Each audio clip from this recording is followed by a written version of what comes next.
So now we all have arrived. It's all right. Now this place has been chosen because they said that there are lots of horrible people the other way around. Still we are having their problems. All right. See, you must know these are modern times. And modern times have lots of complications. सर्व मंडळी आली का? तर आधी इंग्लिशमध्ये सांगते आणि मग मी मराठीत सांगेन. कारण काय ह्या लोकांना अगदी काहीच समजत नाही. ते बरोबर नाही. In these modern times, a place which is supposed to be a holy place becomes the most unholy place. It's such a topsy-turvy condition these days. And when we are trying to establish something very fundamental, it's like a little seedling that has to come out of the stones. It has to fight lots of things, so we have to keep our brains intact and be sensible about everything. And try to see what we can achieve through our patience and understanding. It's very important. Today I think is a very great day for all of us. Because this place is the place of Virat, of Sri Vithala. It's the place where Sri Vithala appeared to a devoted son. And when he asked him that you better stand on a break, he stood there. And they say that they stood there waiting. Some people say that the statues that we see came out of the Mother Earth on this sand. And that's what Pundarikaksh carried, saying that these are the ones who came to see me and my parents. I was busy with them. So they are standing on the same brick which I threw.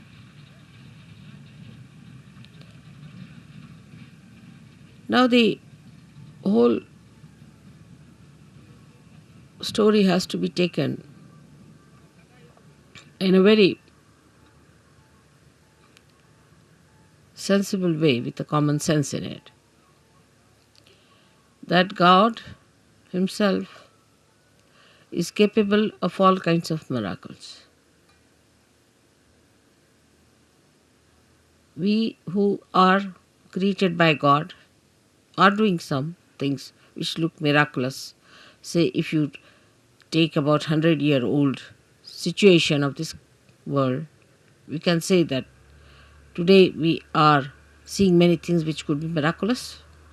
100 years back, nobody could have thought that you could have all these arrangements done here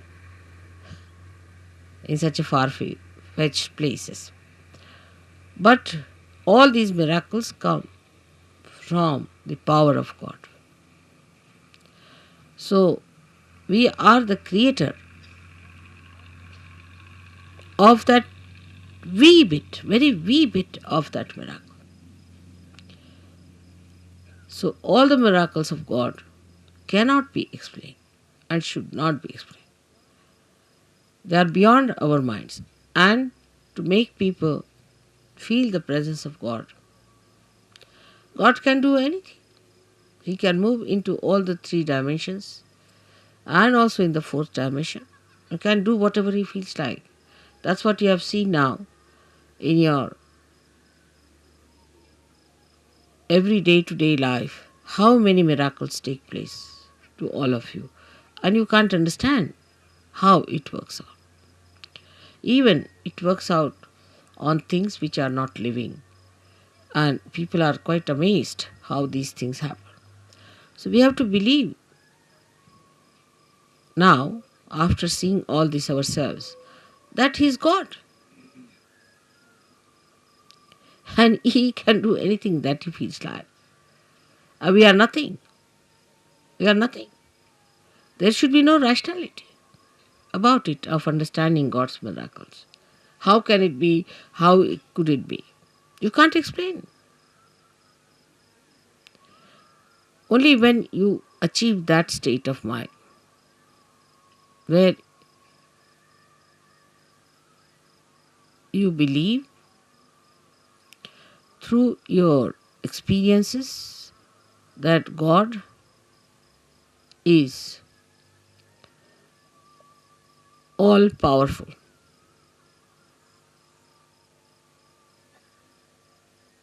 It's very difficult. This concept is very difficult because we are limited people. We have limited powers. We cannot understand how God could be all powerful because we haven't got the capacity. So, this God, who is our creator, who is our preserver, the one who desired that we should exist, who is our existence itself, is an all powerful God. All powerful. He can do whatever he likes with you. He can create another world. He can destroy this world. It's only if he has to desire. My idea of coming to Pandharpur for Shiv Puja was this, that Shiva represents the spirit. And the spirit is residing in all of you, in your hearts.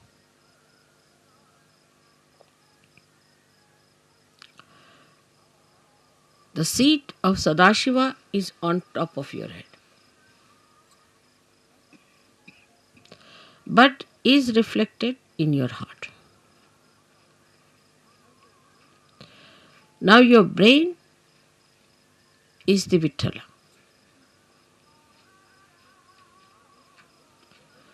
So to bring spirit to your brain means enlightenment of your brain. Enlightenment of your brain means the limited capacity of your brain has to become unlimited in its capacity to realize God. I will not use the word understand, but to realize God.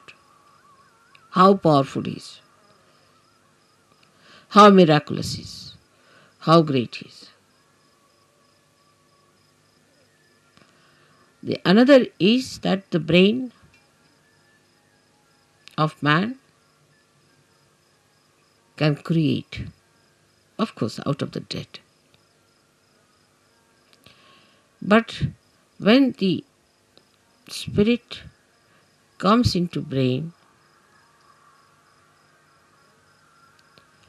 then you create living things, living work of Kundalini.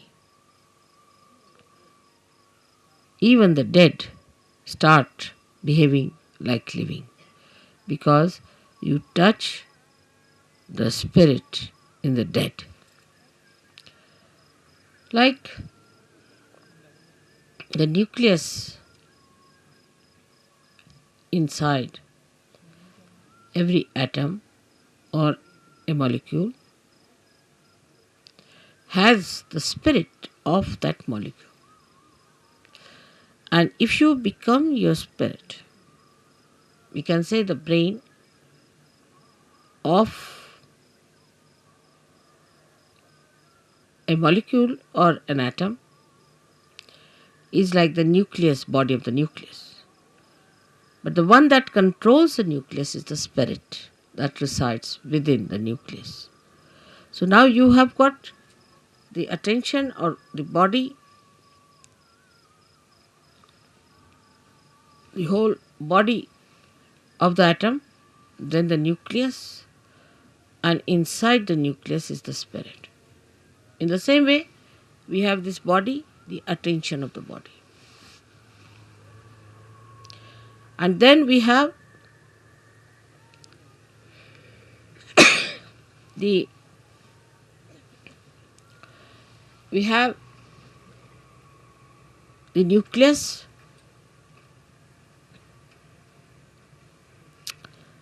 is the brain, and the spirit is in the heart. So the brain is controlled through the spirit. How? That around the heart there are 7 auras,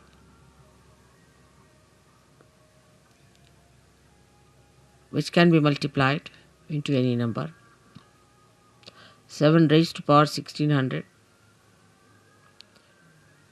which are the ones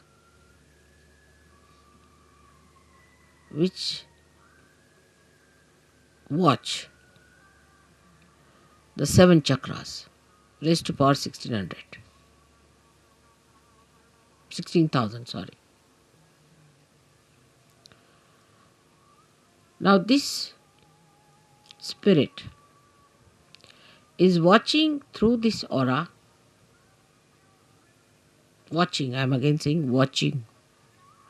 Through this aura. Can you sit down?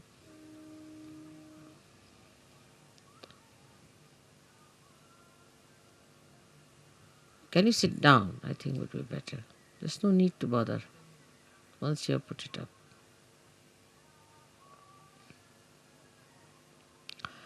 This aura is watching the behavior of your 7 centers in your brain. Is also watching all the nerves that are working in the brain. Watching again. But when you bring the spirit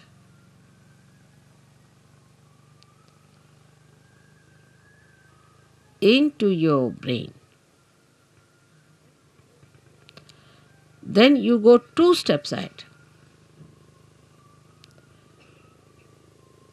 Because when your Kundalini rises,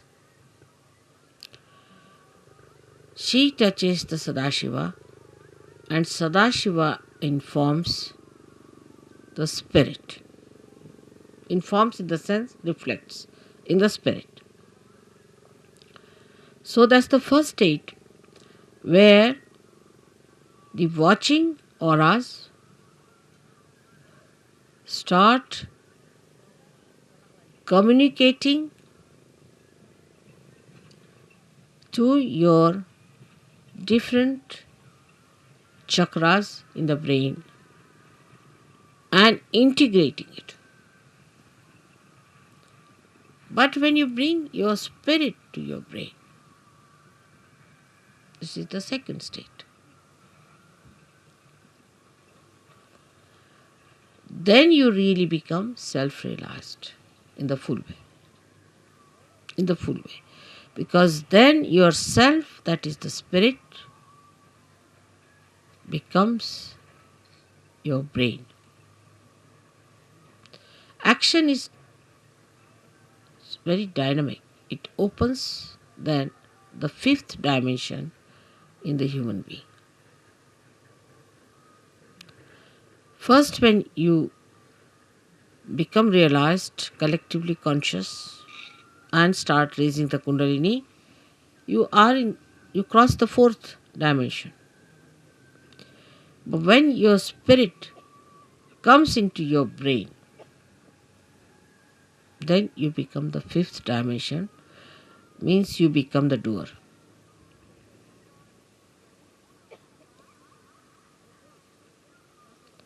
Our brain now, for example, says, all right, lift this thing up. So you touch it with your hand, you lift it up. You are the doer. But when the brain becomes the spirit is the doer. And when spirit is the doer, then you become a complete Shiva, self-realized. In that state, if you get angry, you are not attached. You are not an attached person to anything whatsoever. If you possess anything, you are not attached. You cannot attach because spirit is detachment. It's complete detachment. You don't bother about any attachments whatsoever. Even for a second, you are not attached.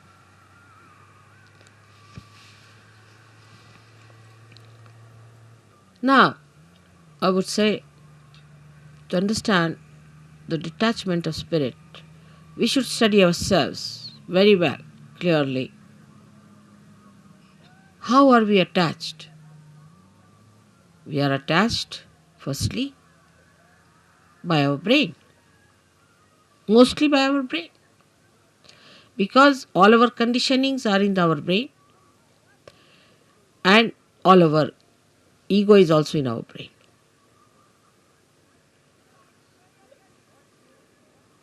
So, all emotional attachments are through our brain, and all our egoistical attachments also are through our brain. That's why it is said that after realization, one must try to practice the Shiva Tattva by practicing detachment. जरा मला शाल दे. जसं शिवाची फार थंड असणार सगळं. Now, how do you practice this detachment? सगळ्यांना English समजताय ना थोडं थोडं? Because we get attached to something, of course through our brain, but through our attention. So we try to do what we call Chitta Nirodh, is to control your attention. Where is it going? In the practice of SahajaYoga, if you have to rise higher, you have to improve your own instrument and not the instrument of others. This is one thing one should know. For definite. Now you just watch your attention, where is it going? Watch yourself. As soon as you start watching yourself, your attention, you will become more identified with your spirit. Because if you have to watch your attention, you have to be your spirit. Otherwise, how will you watch it? So now see, where is your attention going? First, the attachment is in all gross ways to your body. So we see Shiva, there is no attachment to his body. He sleeps anywhere. He goes to the cemeteries and he sleeps there. Because he's not attached, he can never be caught up by any booths or anything, nothing of the kind. He's detached.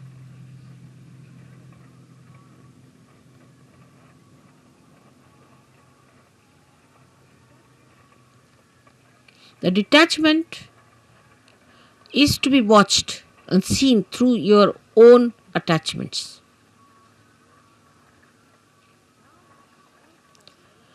Now, because you are realized souls, not yet, the spirit has not come into your brain, of course, but still you are realized souls. So, what you can do is at least to watch your attention, you can do that. You can watch your attention very clearly by seeing where your attention is going. And then controlling your attention also you can do. Very simple. To control your attention, you have to just remove your attention from this to that. Try to change your priorities. all this has to be done now, after realization, a complete detachment. So the body demands comfort. Try to make body uncomfortable a little bit. Try. What you think it to be comfortable, try to make it little uncomfortable. That's why people went to Himalayas. See, coming to this place itself has caused us a lot of problems. But going to Himalayas, you can imagine. So after realization, they used to take their body to Himalayas. All right, go through all this. Let's see how you act. So what you call the penance side starts now. In a way, it's a penance which you can do very easily because now you are realized souls. With enjoyment, little. Try to make this body. For Shiva, it doesn't matter whether he is in a cemetery or in his own Kailasha or anywhere.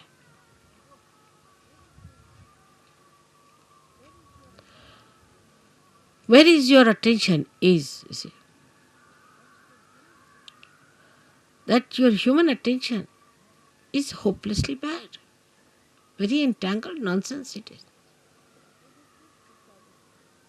We did this because of this. There's an explanation. Or others have to give an explanation. No explanation is needed to be given or to be accepted or to be asked for. No explanation. To exist without explanation is the best way. In a simple Hindi language, jaise rakhahu taise hi rahu. Whichever way you keep me, I'll remain in that state. And I'll enjoy.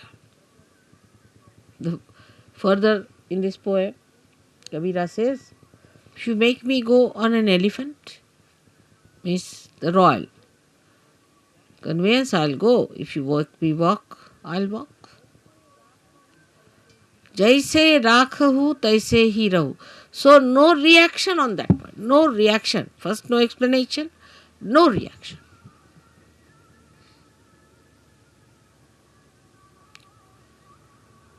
Now, second is about food. But that's the first seeking human beings had as animals. No attention on food. Whether you have salt or not, whether you have this or that, no attention on food.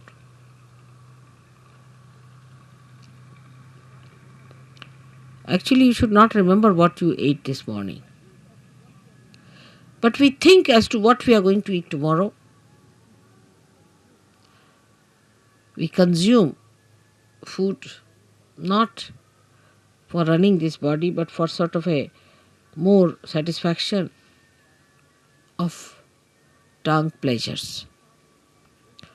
Once you start understanding that pleasure is a sign of gross attention, any kind of pleasure is a very gross sensationalization. Sensations. Very gross it is.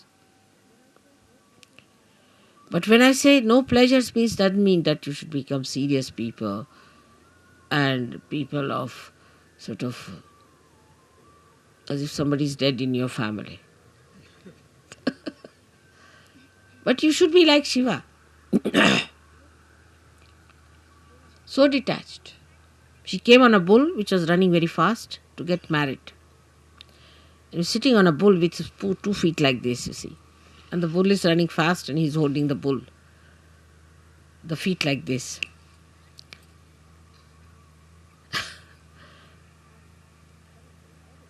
And he's coming for his wedding.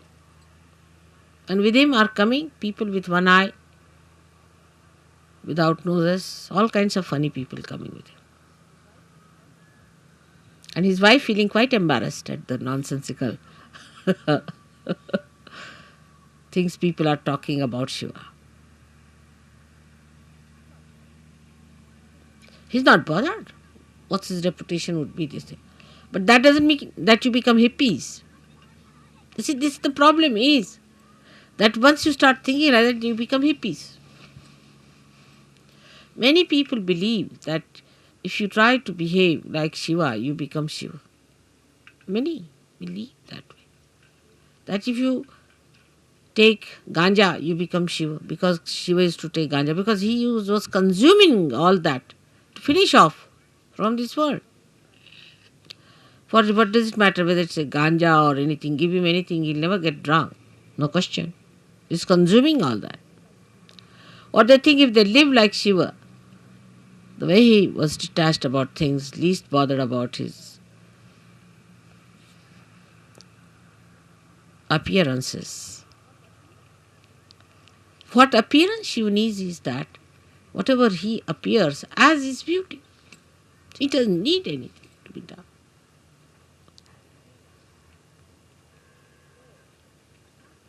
So, attachment to anything is ugliness. It's ugliness. It's nonsense. But you can dress up whatever we do. Or even if you are in the most ordinary dress, you look the most magnificent person. But it's not that if you say that, all right, so in these circumstances, let us go about on one sheet wrapped around.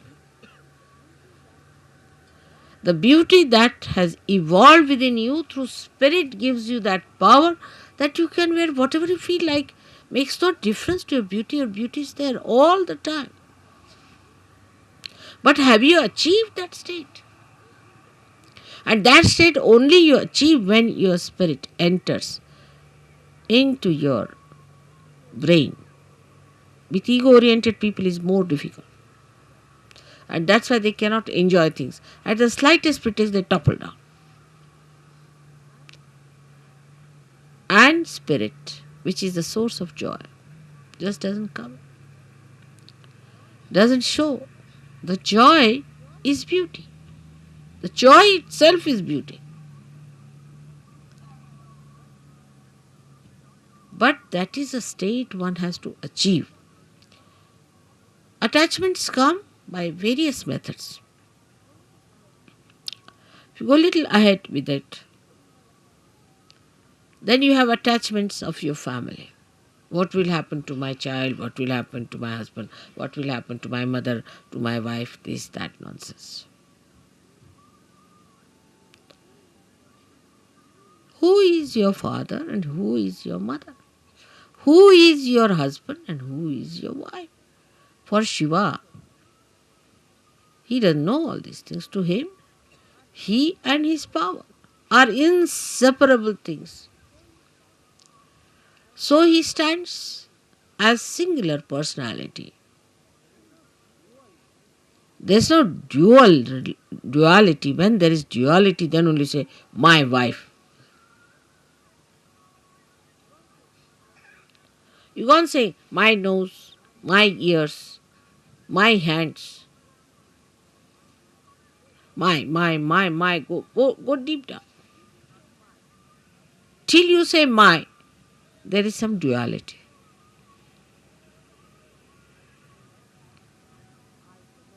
But when I say I, the nose, then there is no duality. Shiva the Shakti, Shakti the Shiva, there is no duality. But we live throughout on our duality, and because of that there is an attachment. If there is no duality, what is the attachment? If you are the light and you are the lamp, then where is the duality? If you are the moon and you are the moonlight, then where is the duality? If you are the sun and you are the sunlight, you are the word and you are the meaning, then where is the duality? But when there is this separation, there is duality. And because of this separation, you feel attached. Because if you are that, how will you be attached? Do you see that point? Because there is a difference and a distance between you and yours. That's why you get attached to it. But it's me. Who is the other? This whole universe is me. Who is the other? Everything is me. Who is the other? But it's not that it's a brain wave or an ego brain wave. बसा बसा बसा मी मागीन जेव्हा लागलं ते सगळ्यांना disturb होतंय. बसा, फार गंभीर विषय होऊन राहिला. यावेळेला काही नको मला. 9 तास जरी बसले ना तरी मला काही लागणार नाही. बसा, आरामात बसा, डिस्टर्ब नाही करायचं, बसून घ्यायचं. So who is the other? Nobody. That's only possible when your spirit comes into your brain and you become part and parcel of Virat itself. Virat is the brain, as I told.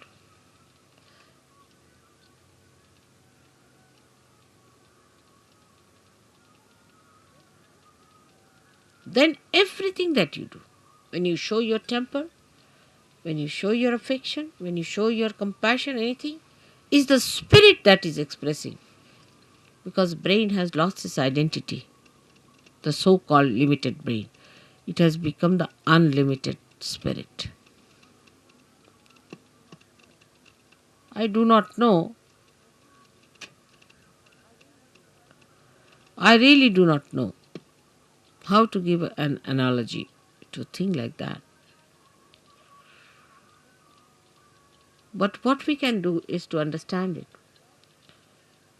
That if a color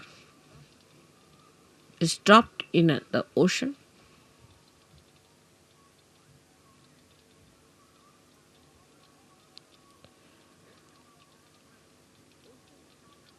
the ocean becomes colorful.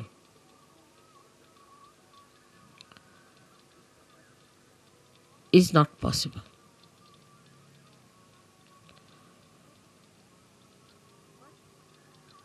But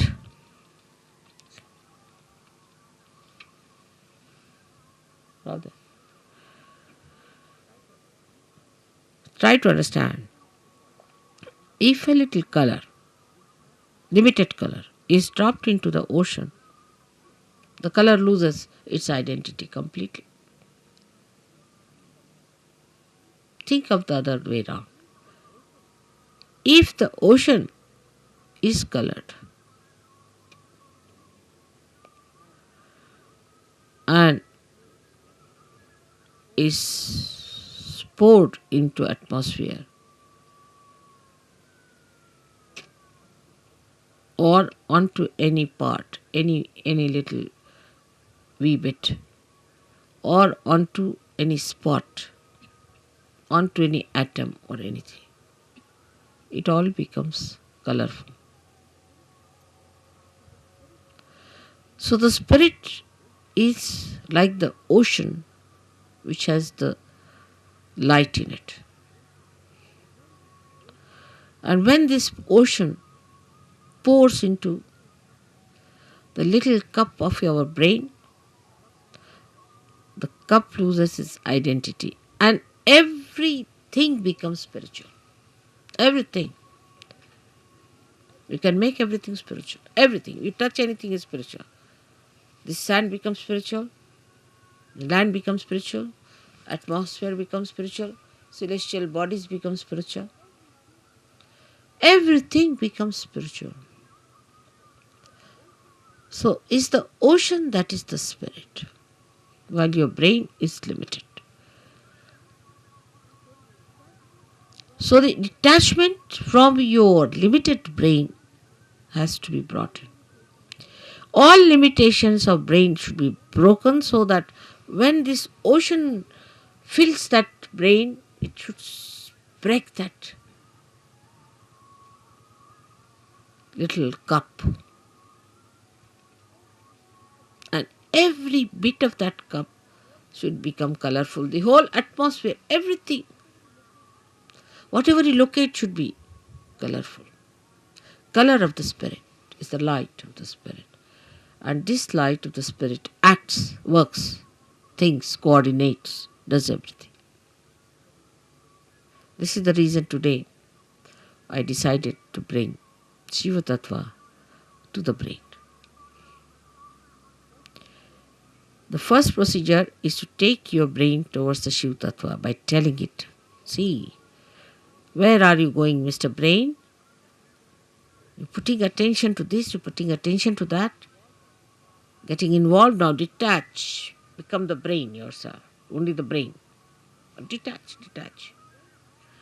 And then take this detached brain, completely filled with the color of the Spirit. It will automatically happen. As long as you will have these limitations to your attention, it will not happen. So one has to really deliberately do this tapasya. Every individual. I'm with you. So you don't need any puja that way. But that state has to be achieved. And for achieving that state, you need the puja. I hope so many of you will become the Shiva Tattvas in my lifetime.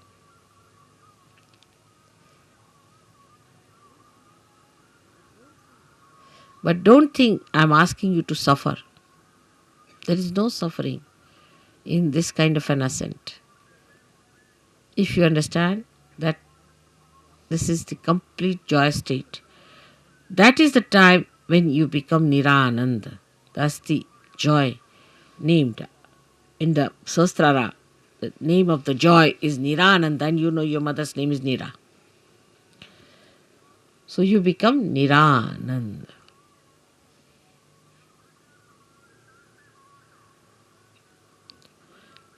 So today's worship of Shiva has a special meaning. I hope whatever we do in the outward way, in a gross way, happens also in the subtler way. I'm trying to push your spirits into your brains, but I find it rather sometimes difficult because your attention is still involved. Try to detach yourself. Temper, lust, greed, everything. Try to reduce. Like in food, I told today, Warren, ask them to eat less, not like gluttonous people. You see, once in a while, on a day of big banquet or anything, you eat more, but you can't eat every time like that. It's not a sign of SahajaYoga. Try to control. Try to control your speech. Whether you express temper in your speech, or you express your compassion, or you are artificially compassionate. Try to control. I know some of you may not do much. It's all right. I'll try to tell you many a times. I'll try to help you. But most of you can do it. And you should try that. So on a deeper level from today, we start our SahajaYoga, where some of you may not attain, but most of you should try to go deeper. Everyone. For that you don't need persons who are very well educated or well placed. No, not at all. But people who meditate, dedicate, go deeper, because they are like the first roots which have to reach for others much deeper so that others can follow.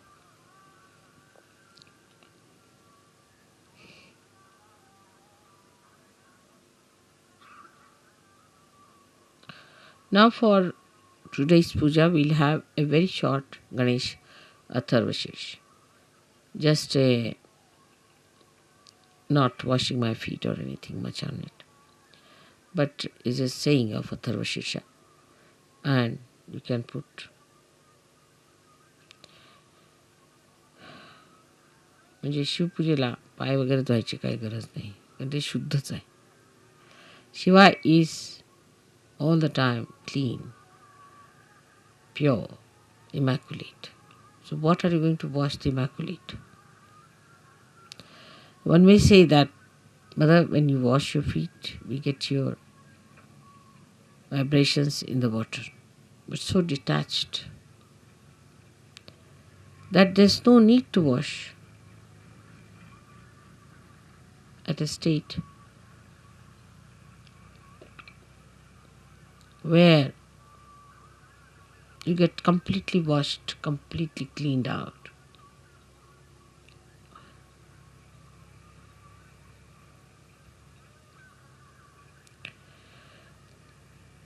Then we'll have a Devi Pujan, because Gauri, who is virgin, is to be worshipped. So we'll say the 108 names of the Virgin. Then we'll do the Shiv Puja. I'm sorry, I cannot tell you everything in one short speech all about this. But detachment must start expressing itself in your realization. Detachment. What is surrendering is nothing. Because when you are detached, you are surrendered. Automatically. When you are holding on to other things, you are not surrendered. That's all.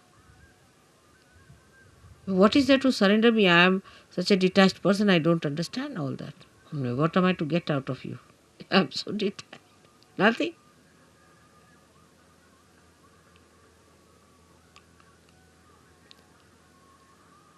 So today I hope we all pray that, O Lord, give us strength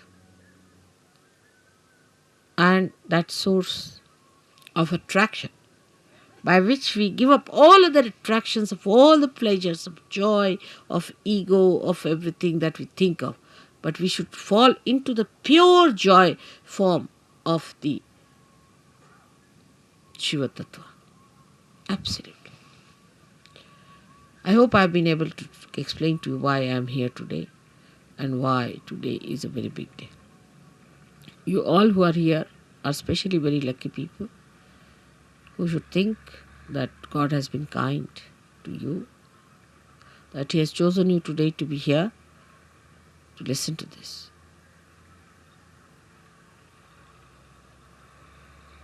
And then once you get detached, you'll start feeling responsible. Abhiyukt, responsible. But the responsibility, not giving ego, but responsibility which is executing by itself, which is expressing by itself, manifesting by itself.